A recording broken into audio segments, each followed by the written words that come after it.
So thank you for joining me. I appreciate it. So I wrote this out so you could see it, but I'm going to talk about four people. And there's a length of time in the middle, and then sort of on the right in purple, I'm telling you if they're male or female. I don't know that their gender is that important, but for the story, I am only talking about these four. Now, there are others.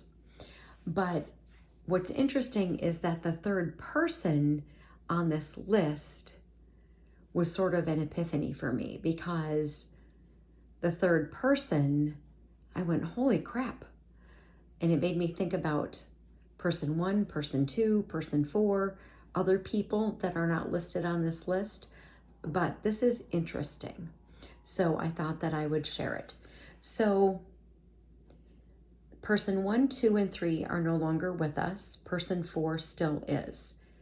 I have in the black a length of time. So for person one, a month, person two, 3 weeks, person three, less than 10 hours, person four, 10 months. So what is this and why is this relevant and do we care? Because like I mentioned, person three was sort of a light bulb moment for me and something that I realized. So what is the length of time? What is that?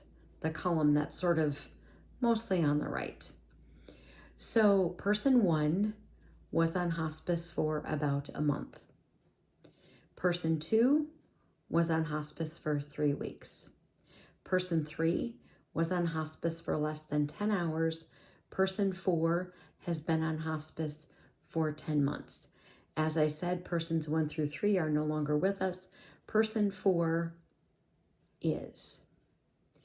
Here's what I noticed. That persons one, two, and three all had a faith.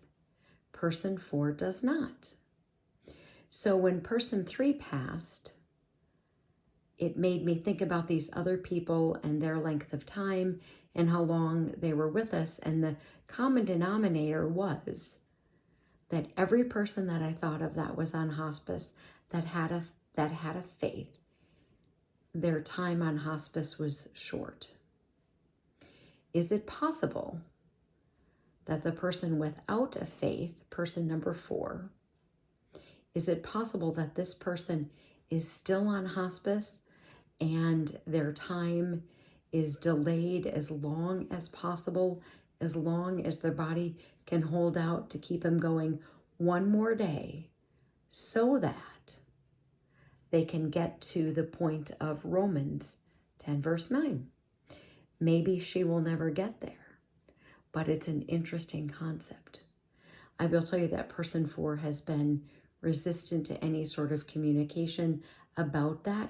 But isn't it interesting that person one was on hospice for a month? This person had a faith. Person two had a faith.